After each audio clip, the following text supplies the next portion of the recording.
जय हिंद दोस्तों। अब तक हम इतिहास में प्राग ऐतिहासिक काल, आद्य ऐतिहासिक काल के बारे में भली भांति बता दिए थे। ऐतिहासिक चल रहा था ऐतिहासिक काल। ऐतिहासिक काल में भी पुरातात्विक में सिक्का, अभिलेख और मंदिर के बारे में बता दिए थे। आज हम पढ़ेंगे विदेशी यात्री। विदेशी यात्रियों के द्वारा बहुत ही महत्वपूर्ण पुस्तकें लिखी गई है, जिससे हमें इतिहास के बारे में या फिर उससे संबंधित जो भी है महत्वपूर्ण जानकारी प्रदान होती है। जैसे हेरोडोटस लिखे हैं हिस्टोरिका, नेचुरल हिस्टोरिका के लेखक है प्लिनी, जियोग्राफिका के लेखक है टालमी, पेरिपल्स ऑफ द एरिथ्रियन सी के लेखक पता नहीं है कौन है, क्योंकि बुक पे राइटर का नाम नहीं लिखा है। इंडिका के लेखक है मेगस्थनीज मौर्य काल में सेल्यूकस निकेटर के राजदूत था, मौर्य काल में आया था और वो मौर्य काल के बारे में इंडिका में लिखा है। किताब उल हिंद या तहकीक ए हिंद के लेखक है अलबरूनी। फू क्यू की के लेखक है फाहियान। यह हर्षवर्धन जो है फाहियान जो है फू क्यू की लिखे हैं। और चंद्रगुप्त द्वितीय, जिन्हें विक्रमादित्य के नाम से भी जाना जाता है, उनके दरबार में फाहियान आया था और उनका महत्वपूर्ण बुक है फू क्यू की। ह्वेनसांग जो है हर्षवर्धन के दरबार में आया था। ह्वेनसांग हर्षवर्धन के दरबार में आया था और उसका रचना है सी यू की। फाहियान के है फो क्यू की, ह्वेनसांग का है सी यू की। फ से फाहियान याद रखेंगे, फ से फो क्यू की याद रखेंगे। ह्वेनसांग, ह से ह्वेनसांग, इसकी रचना सी यू की और ये ह से हर्षवर्धन के शासनकाल में आया था। इब्न बतूता की जो रचना है रेहला थी। और एक इत्सिंग आए थे यात्री, विदेशी यात्री, वो बौद्ध धर्म से संबंधित एक त्रिपिटक बुक है। उसके 400 फोटो कापी मतलब प्रतियां बुक लेके गया है अपने यहाँ। तो इसमें से पूछ देता है कि कौन सी बुक की राइटर कौन सा है, या फिर पूछेगा कि फाहियान, संयुगन, ह्वेनसांग और इत्सिंग, इसका जो काल है किस काल में आए हैं। जैसे 399 में फाहियान आए हैं, 518 में संयुगन आए हैं, 629 में ह्वेनसांग आए हैं और 773 ईस्वी में 673 ईस्वी में इत्सिंग आए हैं। तो इसको याद रखने के लिए FSHE, ई से इत्सिंग। देखिए, पहला स्थान पे है फाहियान और तीसरा स्थान पे है ह्वेनसांग। ये दोनों बहुत महत्वपूर्ण है, फाहियान और ह्वेनसांग। फाहियान जो है चंद्रगुप्त द्वितीय विक्रमादित्य के दरबार में आया था, ह्वेनसांग जो है हर्षवर्धन के दरबार में आया था। ये दोनों महत्वपूर्ण है। तो पहला स्थान पे, तीसरा स्थान पे महत्वपूर्ण है फाहियान और ह्वेनसांग। दूसरे स्थान पे संयुगन, एस से और ई से इंड हो जाता है इत्सिंग, इत्सिंग से इंड हो जाता है। अब हम पढ़ेंगे धार्मिक साहित्य में पढ़ेंगे। विदेशी यात्री भी खत्म हो गया, अब पढ़ेंगे साहित्य। साहित्य में आपको बताए थे गैर धार्मिक है और धार्मिक में भी गैर ब्राह्मण है। तो हम पहले गैर धार्मिक पढ़ेंगे। गैर धार्मिक में जो है एक बहुत ही महत्वपूर्ण, इनमें बस 6 बुक है, बहुत ही महत्वपूर्ण बुक है। इसके बारे में हम पढ़ेंगे और हमेशा पूछा जाता है, हर किसी न किसी एग्जाम में ये पूछा ही जाएगा। जैसे अर्थशास्त्र के लेखक कौन है? चाणक्य। अर्थशास्त्र के लेखक चाणक्य। चाणक्य के 3 नाम था, चाणक्य भी दे देगा, कौटिल्य और विष्णुगुप्त। इन तीनों में से कोई भी नाम दे सकता है परीक्षा में। तो अर्थशास्त्र के लेखक चाणक्य, कौटिल्य या विष्णुगुप्त। ये मौर्य काल में लिखा गया था अर्थशास्त्र। अर्थशास्त्र देखिए, अर्थशास्त्र है तो इसका शाब्दिक अर्थ है कि मतलब लोग कहेंगे कि ये जो है इकोनॉमिक्स से है, लेकिन ये इकोनॉमिक्स था नहीं। अर्थशास्त्र जो है पॉलिटिक्स था, यानी ये राजतंत्रात्मक राजनीति से संबंधित था। अर्थशास्त्र की बुक राजनीति से संबंधित था। तो अर्थशास्त्र जो है चाणक्य के लेखक है। राजतरंगिणी के लेखक कल्हड़ है। कल्हड़ जी राजतरंगी में कश्मीर के इतिहास लिखे हैं। चचनामा के लेखक जो है अली अहमद है। चचनामा अली अहमद लेखक है। अरबों की सिंध विजय इसमें वर्णन है। अष्टाध्यायी देखिए बहुत ही मोस्ट इम्पोर्टेंट, अष्टाध्यायी के लेखक पाणिनि जी है। गार्गी संहिता के लेखक कात्यायन है। और योग संहिता देखिए यह भी महत्वपूर्ण है, योग संहिता पतंजलि, बहुत ही मोस्ट इम्पोर्टेंट, पतंजलि जी योग से संबंधित आप लोग जानते ही हैं। पतंजलि जो है बाबा रामदेव के ब्रांड एम्बेसडर पतंजलि के हैं। तो पतंजलि जो है योग से संबंधित है। योग संहिता के रचयिता कौन है? पतंजलि। ये पतंजलि कौन थे? पुष्यमित्र शुंग के पुरोहित थे। पुष्यमित्र शुंग के पुरोहित थे। ठीक है दोस्तों, तो अब तक तो गैर धार्मिक पढ़ लिए थे, अब पढ़ेंगे धार्मिक। धार्मिक में दो चीज़ें बताए थे, गैर ब्राह्मण और ब्राह्मणवाद से संबंधित। तो गैर ब्राह्मण पहले पढ़ लेते हैं, जैन धर्म और बौद्ध धर्म। जैन धर्म और बौद्ध धर्म। जैन धर्म की भाषा जो है प्राकृत थी। केवल बुक के बारे में पढ़ेंगे, आगे जैन धर्म और बौद्ध धर्म के विस्तार से पढ़ेंगे आगे, लेकिन अभी केवल बुक के बारे में पढ़ेंगे, साहित्य पढ़ रहे हैं ना। तो जैन धर्म की भाषा जो है प्राकृत थी और बौद्ध धर्म की भाषा पाली थी। तो जैन धर्म की भाषा प्राकृत। जैन साहित्य को आगम कहा जाता है। क्या कहा जाता है? आगम। जैन साहित्य में क्या है? 12 अंग है, 12 उपांग है, 14 पूर्वा है। और सूत्र जितने भी मिलेंगे क्वेश्चन में, सूत्र जितने भी मिलेंगे वो जैन धर्म से संबंधित होंगे। जैसे 12 अंग, 12 उपांग, 14 पूर्वा। और सूत्र में जैसे भगवती सूत्र, कल्प सूत्र, आचारांग सूत्र।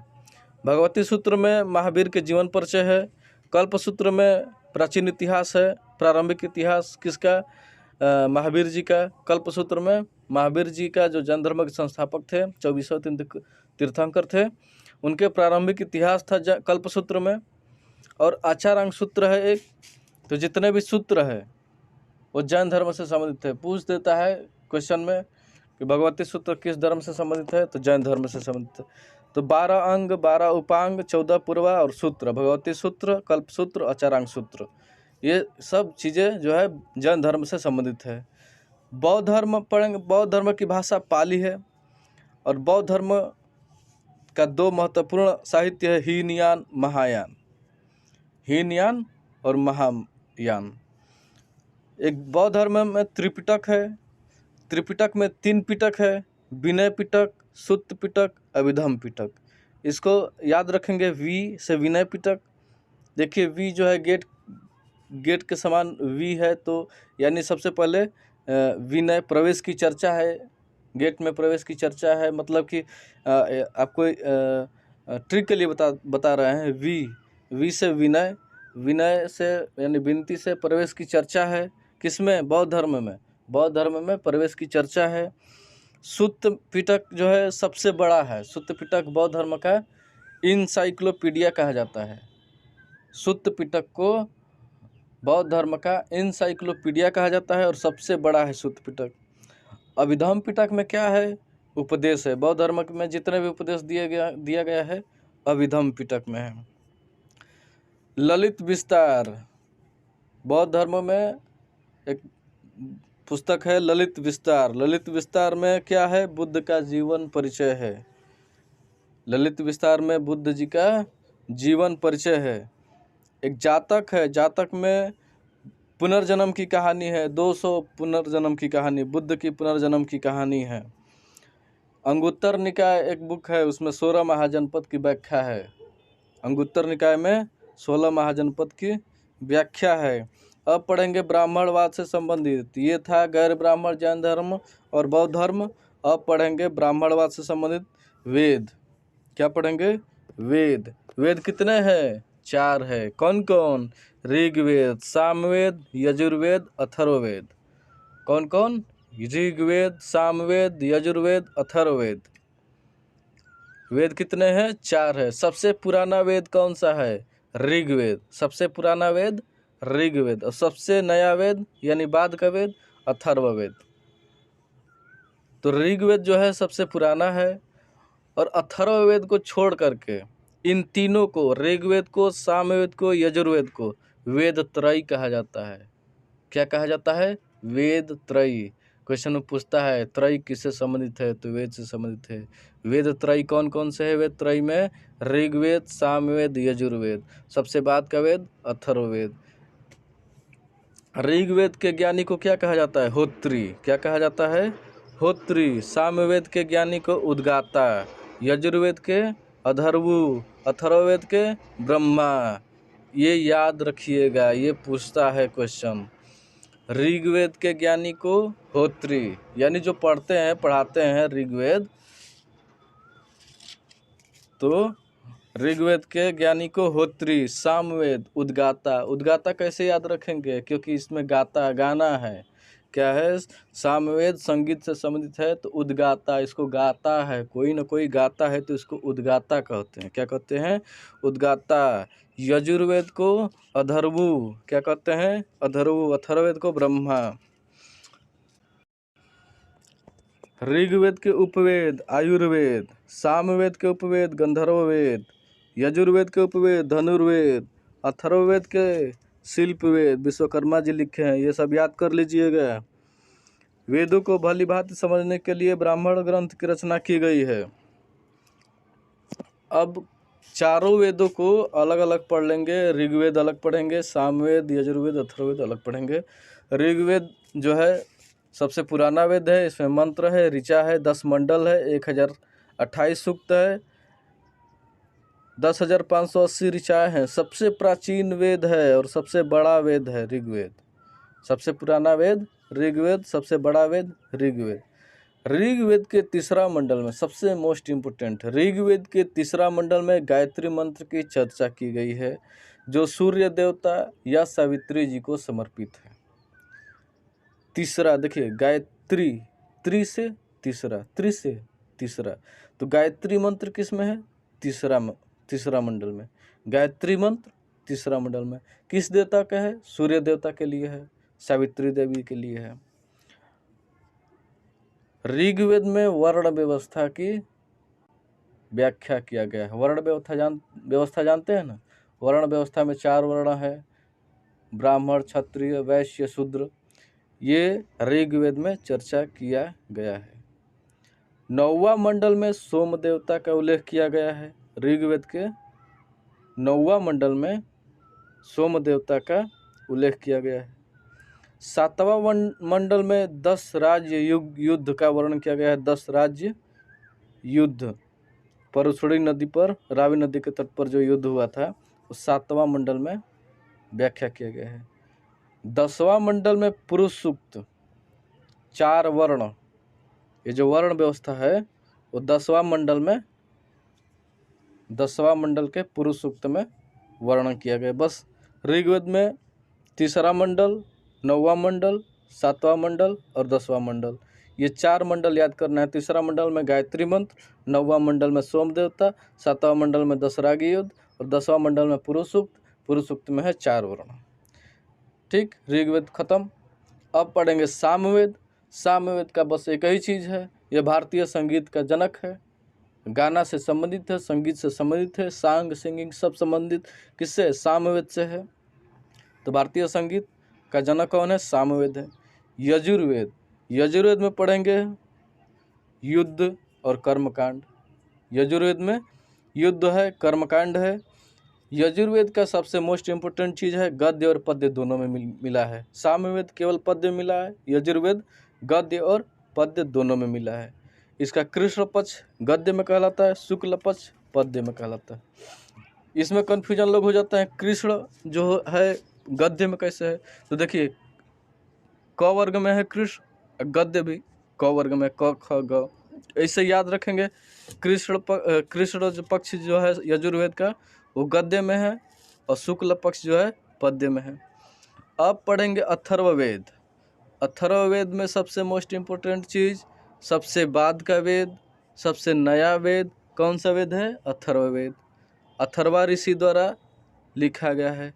इसमें जादू, टोना, वशीकरण, रोग निवारक, ये सब क्या है? अथर्ववेद में बताया गया है। जादू, टोना, वशीकरण, रोग निवारक, ये सब अथर्ववेद में व्याख्या किया गया है।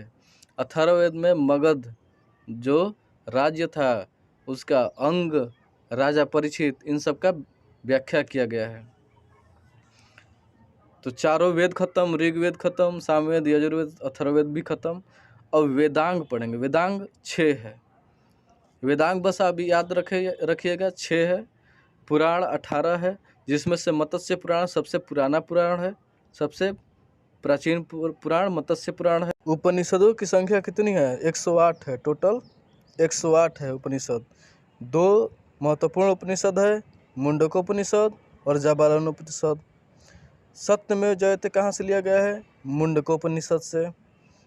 त्रिमूर्ति और 4 आश्रम किस उपनिषद में व्याख्या किया गया है? तो जाबालोनोपनिषद में। 4 आश्रम होते हैं, ब्रह्मचर्य आश्रम, गृहस्थ आश्रम, वानप्रस्थ आश्रम, सन्यासी आश्रम। विवाह 8 प्रकार के होते हैं। संस्कार जो है 16 संस्कार होते हैं। उपनयन संस्कार, मुंडन संस्कार, दाह संस्कार, ऐसे ही 16 संस्कार होते हैं किसी मनुष्य के जीवन काल में। अब पढ़ेंगे महाकाव्य। महाकाव्य भारत में 2 है, रामायण और महाभारत। रामायण की रचना वाल्मीकि जी किए हैं, शुद्ध संस्कृत में है, और महाभारत की रचना वेद व्यास जी किए हैं, और इसका पुराना नाम जय संहिता है। विश्व का सबसे बड़ा महाकाव्य कौन सा है? महाभारत है। ठीक है दोस्तों, देखने के लिए धन्यवाद। हमारे चैनल को सब्सक्राइब कीजिए, लाइक कीजिए, शेयर कीजिए।